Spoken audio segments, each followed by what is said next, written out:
नमस्कार, IND24 में आप सभी का बहुत स्वागत है। मैं हूं विवेक पांडे आपके साथ और आज हम करने जा रहे हैं एक पड़ताल।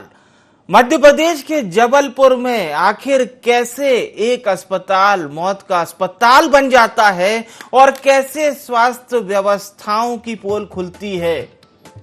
जब हादसा होता है और ये भयावह तस्वीरें सामने आती हैं, उसके बाद से सवाल उठने लगते हैं। सवाल उठना लाजमी इसलिए भी है क्योंकि एक अस्पताल बनने में कई सारे विभागों की न केवल मंजूरी होती है बल्कि साल दर साल एक ऑडिट भी होता है। इस ऑडिट के बाद रिपोर्ट तैयार होती है और तभी वो अस्पताल हर कसौटी पर खरा है या नहीं है, इसकी बाकायदा रिपोर्ट तैयार होती है। तो फिलहाल जिस अस्पताल की हम बात कर रहे हैं और इस अस्पताल का नाम है न्यू लाइफ मल्टी स्पेशलिटी अस्पताल। अस्पताल का नाम बताना इसलिए बहुत जरूरी हो जाता है ताकि जबलपुर ही नहीं बल्कि मध्य प्रदेश के भी लोगों को ये जरूर पता चले कि इस तरह के और कितने अस्पताल हैं। और अभी जो जानकारी हमारे पास आई है उसमें मध्य प्रदेश के कई अस्पतालों की हालत खराब है। कई अस्पताल, हम एक नहीं कह रहे, हम कह रहे हैं कई अस्पतालों की हालत खराब है। कई अस्पतालों में सुरक्षा इंतजाम नाकाफी है। हम राजधानी भोपाल की यदि बात करते हैं तो राजधानी भोपाल में भी कई अस्पतालों की सेहत खराब है, जहां लोग अपने सेहत को दुरुस्त करने जाते हैं, हेल्थ बेटर हो, बेस्ट हो इसलिए जाते हैं। लेकिन अब जब ऐसे में उन अस्पतालों की हेल्थ खराब हो, उन अस्पतालों की ही सेहत खराब हो, तो आखिर मरीजों की सेहत कैसे दुरुस्त होगी, ये बड़ा सवाल है। इसके साथ ही साथ ज्यादातर अस्पतालों में सुरक्षा के मानक साधन नहीं है और हमेशा हादसे के बाद ही स्वास्थ्य विभाग प्रशासन क्यों जागता है? कार्रवाई का आश्वासन के बाद भी कोई कार्रवाई क्यों नहीं होती? न्यू लाइफ मल्टी स्पेशलिटी अस्पताल जिसमें आग लग गई, 10 लोगों की मौत हो गई, कई मरीज झुलस गए, घायल हो गए। सरकार ने अपना काम किया, सहायता की घोषणा की और सीएम शिवराज सिंह चौहान ने भी मुआवजे की घोषणा की। लेकिन हमारा सवाल केवल और केवल यही है कि आखिर हादसे के बाद ही प्रशासन क्यों जागता है? जबलपुर से हमारे साथ हमारे ब्यूरो चीफ देवजीत देव जुड़ चुके हैं। देवजीत, कल की जो तस्वीरें थी पूरे भारत ने देखी और वाकई में वो तस्वीरें दिल दहलाने वाली थी। देवजीत,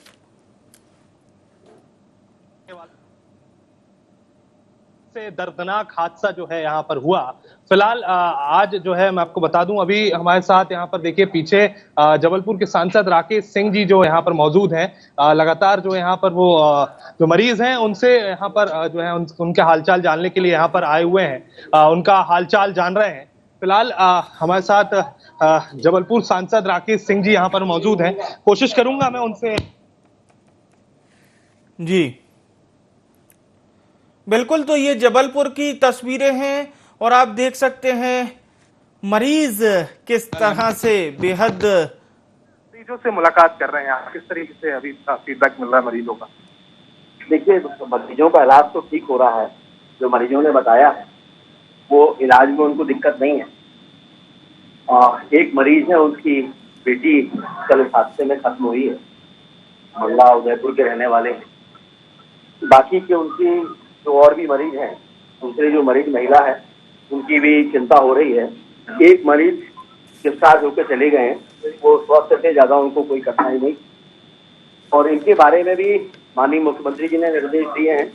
प्रशासन भी अपनी तरफ से इनकी पूरी चिंता कर रहा है। कल जो है काला अक्षर में लिखने का दिन था जबलपुर के लिए। जिस तरीके से ये विधारक घटना हुई है जबलपुर की, कि काला अक्षर में लिखने की बात जो है यहाँ पर होगी। निश्चित रूप से दुख से भरा हुआ दिन रहा है और मैंने पहले ही कहा है कि ईश्वर ऐसे दिन कभी ना दिखाए, इस तरह के हादसे कभी ना हो। ये लंबे समय के लिए दर्द देकर जाते। फिलहाल 4 डायरेक्टरों पर, जो 4 मालिक थे हॉस्पिटल के, उन पर कार्रवाई हुई है। और भी जो लोग हैं, दोषी अधिकारी हैं, उन पर कार्रवाई होनी चाहिए। अभी उनके खिलाफ एफआईआर तो हो चुकी है और अभी सरकार ने जांच की टीम गठित कर दी है। इसके परिणाम सामने आएंगे और जो लोग भी दोषी पाए जाएंगे उन सभी के खिलाफ कार्रवाई होगी। फिलहाल आज आप यहाँ पर आए हुए हैं, तमाम वो जो घटना में मौजूद थे और तमाम जो यहाँ पर मरीज हैं उनसे भी मुलाकात हुई। आज जो मरीज थे उनसे मुलाकात हुई, उनसे हालचाल जाना है, पूछा है।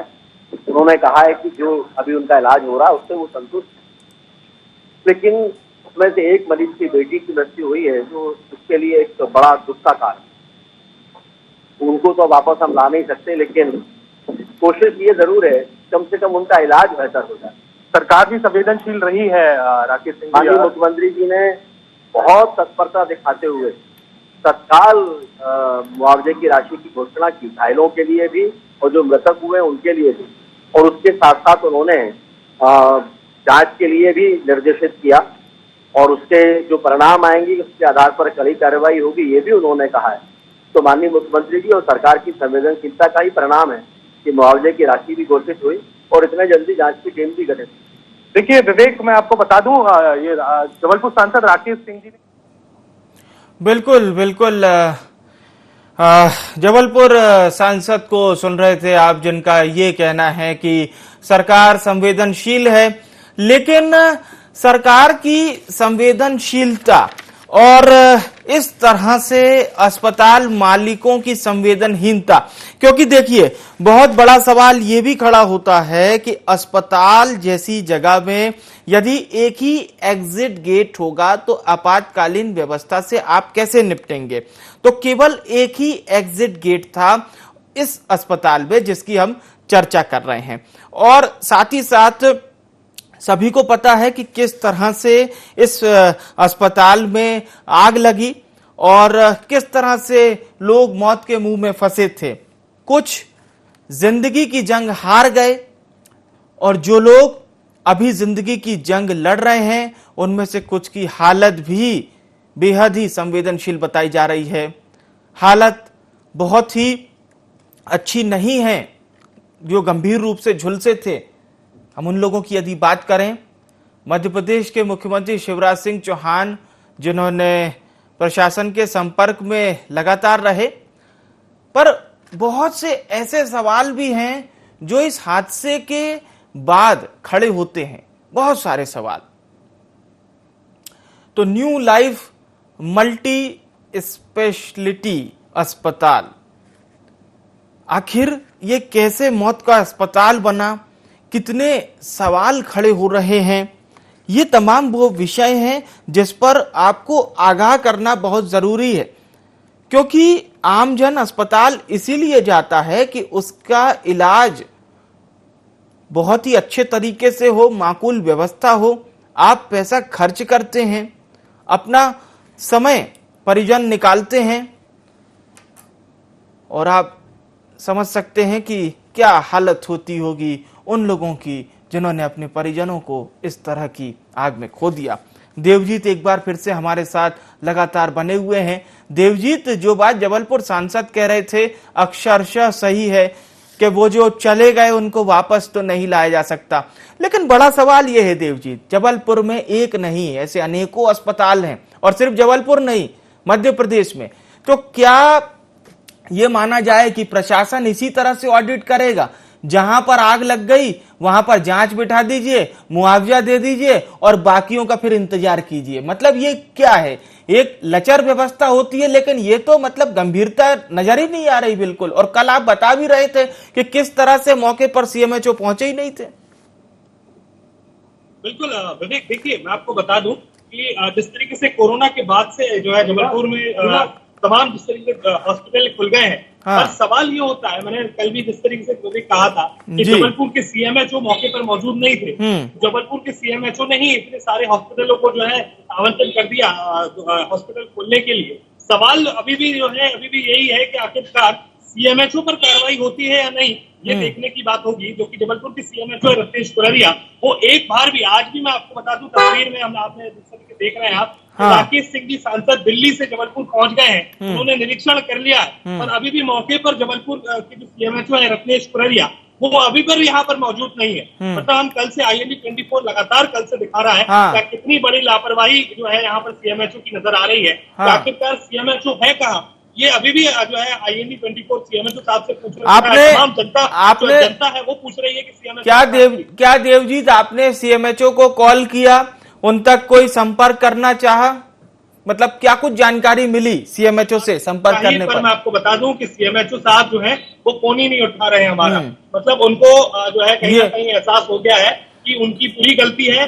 जिस तरीके से आपको एक चीज और बता दूं, एक देवजीत मैं लौटूंगा आपके पास। जबलपुर कलेक्टर हमारे साथ जुड़ चुके हैं, इलैया राजा टी। सर केवल और केवल मैं ये जानना चाहूंगा, ये हादसा हुआ बड़ा दुखद है सर, बाकियों का ऑडिट किस तरह से किया जाएगा, बाकी अस्पतालों का? जी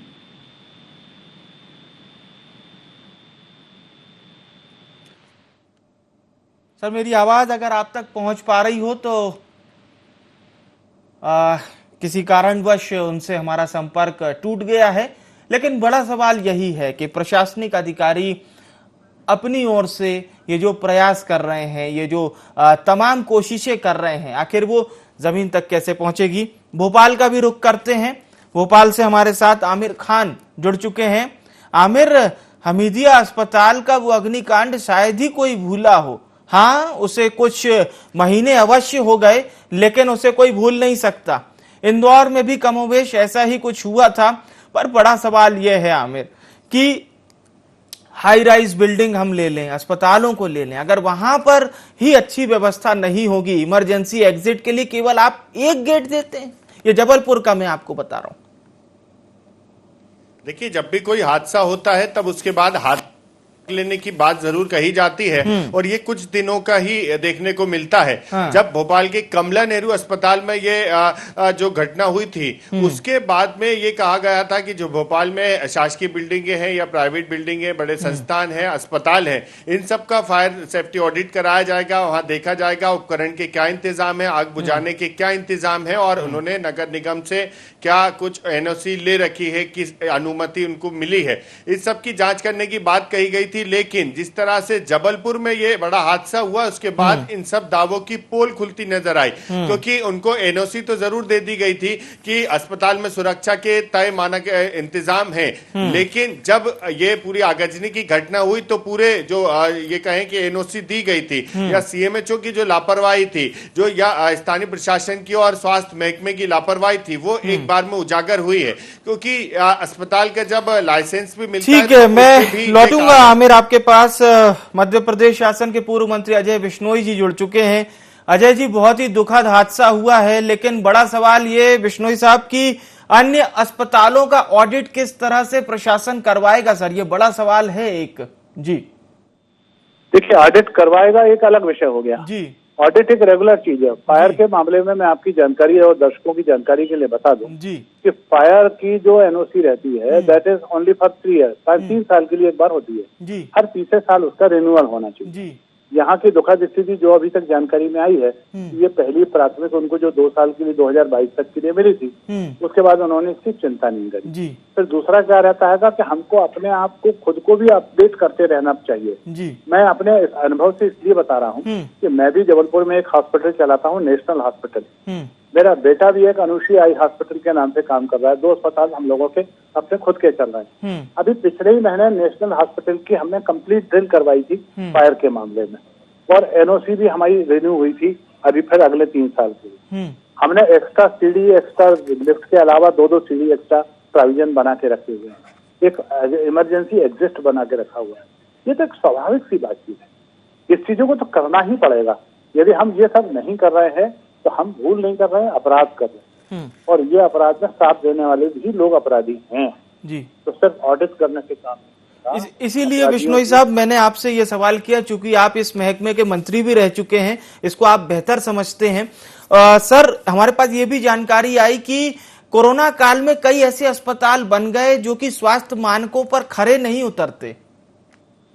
चलो, आप आज के न्यूज के माध्यम से मैं और एक जानकारी देना चाहता हूँ जी। आप अपने न्यूज चैनल का इस्तेमाल करिए और पता कीजिए कि पिछले 2 साल 3 साल के अंदर भोपाल और ग्वालियर में 100 बिस्तर के कितने अस्पताल खुल गए। उनकी संख्या दर्जनों नहीं, 100 से ऊपर की संख्या है। ये फर्जी अस्पताल खुल गए हैं, कम जगह में खुल गए हैं, बिना सुविधाओं के अस्पताल खुल गए हैं।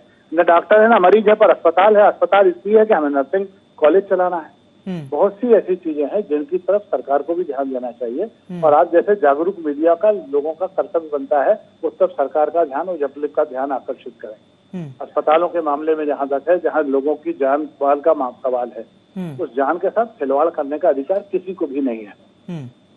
तो वही हम तो और आप दोनों का संयुक्त दायित्व बनता है। हम और आप में सरकार भी शामिल है और मीडिया भी शामिल है। मैं आपके इस प्रयास से बिल्कुल सहमत हूं और मैं आपके साथ हूं कि सरकार को इस दिशा में कड़े कदम उठाना चाहिए। विश्नोई साहब, आपका नाम आता है, महाकौशल के काफी बड़े नेता हैं आप, और सिर्फ भारतीय जनता पार्टी और कांग्रेस नहीं, इससे इतर मैंने कई बार आपको समाज सेवा के कार्य भी करते हुए देखा है, राजनीति से इतर।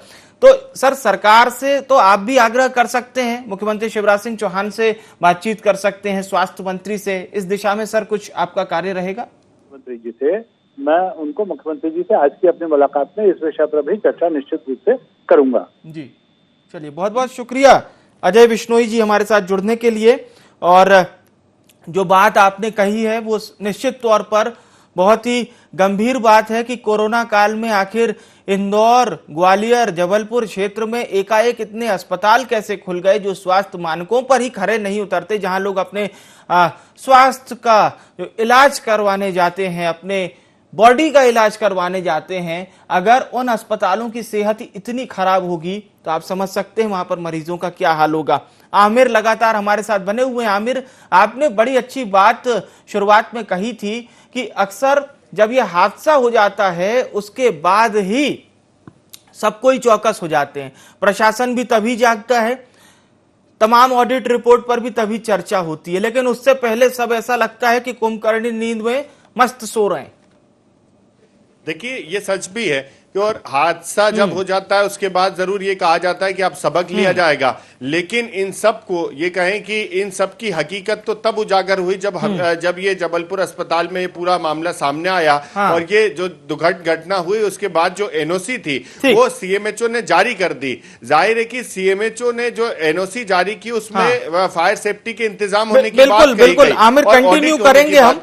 हमारे साथ विनय सक्सेना जुड़ चुके हैं, विधायक हैं।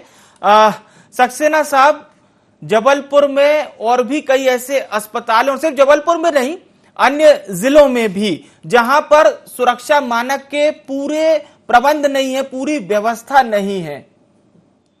जी जी, तो जबलपुर क्या पूरे मध्य प्रदेश में, और जबलपुर में तो जो मैंने विधानसभा एक बार प्रश्न लगाया था उसमें ये जवाब आया था कि 60 अस्पतालों में नहीं है, तत्काल व्यवस्था की जा रही है। आज तक सरकार की नींद नहीं खुली और आज तक वो व्यवस्थाएं नहीं हुई, और जिसका परिणाम जो है जबलपुर में सामने है, जो इतनी दुखद और हृदय विदारक घटना हुई है। और यही पूरे मध्य प्रदेश के अस्पतालों की हालत है। जो भोपाल में घटना हुई थी, इसके पहले इंदौर हो चुकी, और प्रशासन को पता था।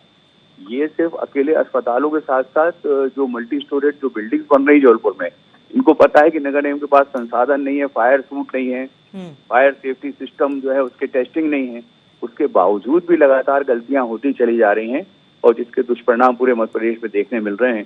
सरकार को जिस दिन होता है उस दिन प्रदेश के मुखिया कहने लगते हैं कि मेरे को रात भर नींद नहीं आई है और रात भर मैं परेशान रहा हूँ, लेकिन दूसरे दिन से सबकी नींद लग जाती है और भूल जाते हैं कि क्या घटनाएं हुई हैं। और ये अगर अभी भी इसकी अगर तत्काल इसमें सख्ती हो जाएगी, और एक माननीय उच्च न्यायालय में भी प्रकरण लगा है, जबलपुर के ही एक बघेल विशाल ने लगाया है, तो विधानसभा क्वेश्चन का जवाब था उसी को देखते हुए, उसमें हाईकोर्ट में भी अभी तक 3 बार अभी तक ये जबलपुर के अधिकारी बार बार जवाब दे रहे हैं और वो उसको अंधेरे में रख रहे हैं, जिससे हाईकोर्ट ने भी डांट लगाई थी। तब भी नगर निगम और जबलपुर शहर के अधिकारियों की नींद नहीं खुली।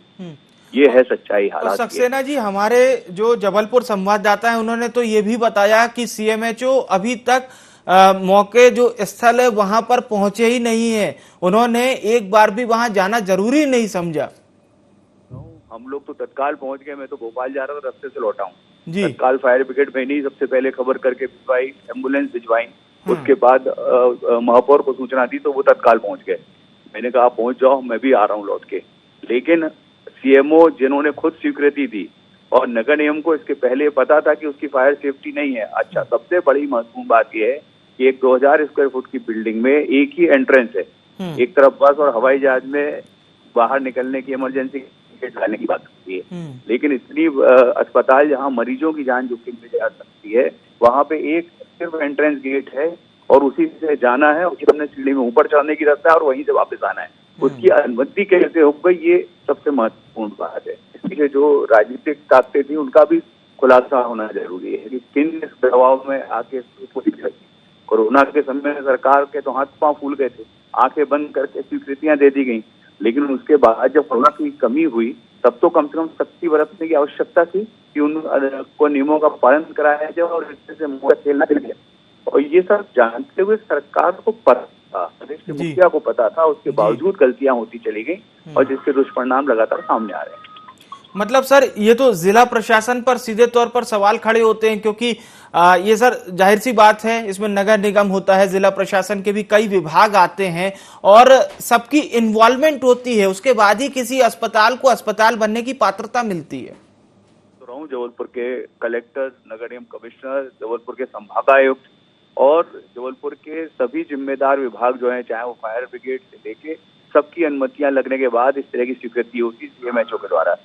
लेकिन जिस समय मध्य प्रदेश में कोई नियम कानून का पालन ना हो रहा हो, प्रदेश के मुखिया खुद उस बात का परवाह न कर रहे हो और सीधे सीधे राजनीतिक हस्तक्षेप के चलते कोई भी स्वीकृतियां हो रही हो या अवैध रूप से हो रही हो, तो इसका जो सामने जो उसका फल है वो सामने है। सरकार को इसमें तत्काल आज भी अगर है, माननीय प्रदेश के मुख्यमंत्री जी को अगर आज भी लगता है कि ये सब घटनाओं से सबक लेना चाहिए, आज भी पूरे मध्य प्रदेश में सख्त कानूनों का पालन होना चाहिए, तत्काल फायर सेफ्टी और जो सिस्टम लगे उनकी जांच भी होना चाहिए। सिर्फ ये नहीं कि अनुमति दे दी, साल में एक बार अचानक जो मॉक ड्रिल होती है, जैसे पुलिस करती है एयरपोर्ट्स में, आपको याद होगा मॉक ड्रिल की जाती है रेलवे स्टेशन पे, एयरपोर्ट पे, कि कहीं कोई घटना होगी तो हम कैसे उसको संभालेंगे। इस तरह की मॉक ड्रिल करके जांच होनी चाहिए साल में एक बार कि फायर सेफ्टी सिस्टम काम कर रहे हैं कि नहीं कर रहे, अस्पतालों के, मल्टी स्टोरेज बिल्डिंग्स के, सिनेमा हॉल के या शिक्षण संस्थाओं के जो बड़ी बड़ी बिल्डिंग्स होती हैं। लेकिन ये सब चीजों के बावजूद इन सब का जो लापरवाही होती है, जिसका खामियाजा हमारी जनता को। सर एक अंत सवाल, कांग्रेस पार्टी का क्या स्टैंड रहेगा सर इस पूरे? जी, पार्टी की तरफ से विधायक के रूप में विधानसभा में पहले ये प्रश्न उठा चुका हूँ, जिसका जवाब भी आज मेरे पास है, जिसपे जबलपुर के कई अस्पतालों की जांच शुरू हुई थी, लेकिन वो जांच को दबा दिया गया। कांग्रेस सीधे सीधे जनता के साथ खड़ी है और हम चाहते हैं कि पूरे प्रदेश में, ना सिर्फ जबलपुर में, क्योंकि मध्य प्रदेश के लोगों की जो जान है वो हम लोगों के लिए कीमती है, हमारे जो जनता नागरिक है उनकी जान कीमती है, तो पूरे मध्य प्रदेश में एक बार सघन अभियान चलना चाहिए सख्ती के साथ। ना सिर्फ अस्पताल, शिक्षण संस्था, सिनेमा हॉल, शादी के जो बारात घर हैं और बहुत बड़े बड़े जो गोदाम शहरों के अंदर बना दिए गए हैं, सबकी जांच होनी चाहिए कि अगर उनके, अब शहरों में कई जगह पेट्रोलियम पदार्थ के डिपो बना दिए गए, ऑयल डिपो बने हुए हैं, शहर के अंदर फैक्ट्रियां चल रही हैं जिनमें कच्चा ऑयल और बहुत सी चीजें स्टॉक करी जाती, इन सब चीजों की जांच होनी चाहिए। कोई भी घटना से सबक सरकार अगर लेती है तो उसका फायदा भविष्य में जनता को मिलता है। चलिए, बहुत बहुत शुक्रिया सक्सेना साहब हमारे साथ जुड़ने के लिए। रत्नेश कुरारिया जी जुड़ चुके हैं, सीएमएचओ हैं। कुरारिया साहब, इतना बड़ा हादसा हो गया, बड़ा सवाल ये भी खड़ा हो रहा है सर, स्वास्थ्य महकमे से जुड़े लोगों को क्या पूरी जानकारी नहीं थी? निश्चित रूप से अस्पताल का जो 5 जनवरी 21 को पंजीयन किया गया था, उनके द्वारा विधिवत नॉर्म्स पूरे करने के बाद ही पंजीयन जारी किया गया था और जो पंजीयन के लिए आवश्यक दस्तावेज और सुविधाएं थी उस वक्त मौजूद थी। अस्पताल संचालक के द्वारा अगर बाद में कुछ मॉडिफिकेशन बिना सूचना दिए किया हो, उसकी जानकारी नहीं रही। उनका फायर एनओसी हमारे पास वैध हमें टेम्परेरी मिला था। जी, कुरारिया साहब, हमारे जो जबलपुर संवाददाता हैं वो ये बता रहे थे कि आपने अभी एक बार भी उस अस्पताल का ऑडिट नहीं किया जब से ये हादसा हुआ है। आप पहुंचे नहीं सर वहां पर? सबसे पहले मैं ही पहुंचा था घटनास्थल पर, स्वास्थ्य विभाग की तरफ से सबसे पहले मैं ही पहुंचा। हाँ जी, अच्छा, आप सबसे पहले पहुंचे थे सर। ठीक है, अब हादसा हो गया है, हम लोग चर्चा यही कर रहे हैं। 10 लोगों की दुखद मौत हुई है। प्रदेश के मुखिया शिवराज सिंह चौहान ने दुख भी जताया, सहायता राशि की भी घोषणा की, पर सर बड़ा सवाल ये कि स्वास्थ्य विभाग के शीर्षस्थ अधिकारी होने के नाते अब जो आपकी जिम्मेदारी है, जाहिर सी बात है, और बढ़ जाती है। अन्य अस्पतालों का किस तरह से आप निरीक्षण करेंगे? ये अभी मैंने, क्योंकि हमारा नर्सिंग होम एक नया है 2021 के तहत, अभी 15 दिन पूर्व ही मैंने 55 अस्पतालों को नोटिस जारी किए हैं। जहां भी जो डेफिशिएंसी है न्यायालय के आदेशानुसार उनको 1 महीने की समय अवधि देना चाहिए। 15 दिन हो गए हैं। आज भी मेरी टीम के द्वारा 2 दिन में सभी अस्पतालों का एक सघन निरीक्षण किया जाएगा जी। अगर डेफिशिएंसी पाई जाती है तो अब पंजीयन तुरंत निरस्त किया जाएगा। जी कुरारिया साहब, उम्मीद करेंगे कि आप इस तरह से ऑडिट करवाएं और जबलपुर ही नहीं मध्य प्रदेश भी इस तरह के किसी हादसे को दोबारा नहीं देखे। शुक्रिया बिजी शेड्यूल से समय निकालने के लिए आपका। अंतिम प्रतिक्रिया के लिए हमारे भोपाल संवाददाता आमिर का रुख करते हैं। जी आमिर, आप अपनी बात को कंटिन्यू कीजिए। तरह से बात अभी वहां के स्थानीय प्रशासन ने भी और सीएमएचओ ने भी की और जिम्मेदार भी यही बात कह रहे हैं कि कोशिश यही की जाएगी कि सभी जगह का ऑडिट हो और बेहतर इंतजाम हो सके। लेकिन इस सब के लिए सबसे ज्यादा जरूरी होगा कि वहां के जो सीएमएचओ हैं, स्वास्थ्य महकमा हो या स्थानीय प्रशासन हो, उसको लेकर भी सख्त निर्णय लेना चाहिए और जो जहां कहीं भी फायर सेफ्टी के कोई इंतजाम नहीं है उनके खिलाफ कड़ी कार्रवाई होनी चाहिए। क्योंकि क्या लगता है कि हम सिर्फ हादसे का इंतजार कर रहे हैं और उसके बाद कार्रवाई के लिए एक्शन मोड पे नजर आएंगे और उसके बाद फिर वही कार्रवाई ठंडे बस्ते में नजर आएगी। नहीं, बल्कि इसके लिए फिर एक बार सख्त होना पड़ेगा और जहां कहीं भी लापरवाही है। अहम बात है कि हादसे के बाद ही क्या हम इस तरह से जागेंगे। धन्यवाद आपका। हम बात कर रहे थे न्यू लाइफ मल्टी स्पेशलिटी अस्पताल में हुए इस दुखद हादसे की। सबकी अपनी अपनी प्रतिक्रियाएं सामने आई, लेकिन बड़ा सवाल यही कि क्या हम हमेशा हादसे के बाद ही जागेंगे। इस खास पेशकश में इतना ही। मुझे यानी विवेक को दीजिए इजाजत। नमस्कार।